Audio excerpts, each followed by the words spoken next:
Hi friends, ఈ ఏడాది August 19న Rakhi పండుగ దేశమంతా ఘనంగా జరుపుకుంటున్నారు. ఈసారి రక్షాబంధన్ చాలా ప్రత్యేకంగా ఉండబోతుంది.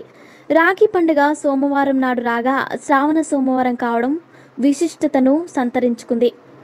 రాఖీ పండుగ అనేది అన్న చెల్లెల బంధానికి ప్రతీక. రక్షాబంధన్ రోజు అన్నదమ్ముల జీవితాల్లో అపారమైన ఆనందాన్ని, శ్రేయస్సును కలిగిస్తుంది. అయితే రక్షాబంధన్ రోజున కొన్ని ప్రత్యేక చర్యలు చేయడం వల్ల అన్నదమ్ములిద్దరి జీవితంలో సంతోషం, శ్రేయస్సు కలుగుతాయి. ఈ ఏడాది రాఖీ పండుగ రోజు బ్లూ మూన్ ఏర్పడనున్న నేపథ్యంలో రాఖీ పండుగ రోజు నుంచి 4 రాశుల వారికి అదృష్టం కలగనుంది. మేషం, ధనస్సు, మకరం, కుంభం 4 రాశుల వారికి మంచి కాలమం ఆరంభం కానుంది. ఇకపోతే రక్షాబంధన్ రోజున చేసే పరిహారాలు చాలా శుభప్రదంగా ఉంటాయి. ఈ రక్షాబంధన్ కోసం సోదరిమణులు ఈ పరిహారం చేస్తే సోదరుడు కోటీశ్వరుడు అవుతాడు. సోదరుడి భవిష్యత్ ఉజ్వలంగా ఉంటుంది. ఈ జ్యోతిష్య పరిహారం సోదర సోదరి సంబంధాలను బలపరుస్తుంది. ఇంటికి ఆనందం మరియు శ్రేయస్సు కూడా తెస్తుంది.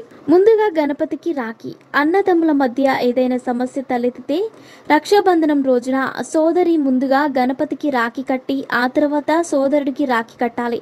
ఇలా చేయడం వల్ల అన్నదమ్ముల మధ్య ప్రేమను పెంచుతుంది. దీంతో పాటు అన్నదమ్ముల జీవితాల్లో ఆనందం, శ్రేయస్సు వెల్లువిరుస్తాయి. పురోగతిలో ఉన్న అడ్డంకులను తొలగించడానికి పరిహారం. తోబుట్టువుల పురోగతిలో ఆటంకాలు ఎదురైతే రక్షాబంధన్ రోజున పంచమేవ ఖీర్ యొక్క పరిహారం చేయండి.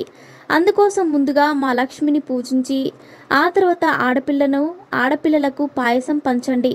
ఈ పరిహారం వృత్తిలో ఉన్న అడ్డంకులను తొలగిస్తుంది మరియు సంపద పెరుగుతుంది. అదేవిధంగా సంపద, లాభం కోసం పరిహారాలు. ఆర్థిక ప్రయోజనాలను పొందడానికి రక్షాబంధన్ రోజున ప్రత్యేకం. సోదరి అక్షింతలు, తమలపాకులు, వెండి నాణెం గులాబీ బట్టల్లో వేసి అన్నయ్యకు ఇవ్వాలి.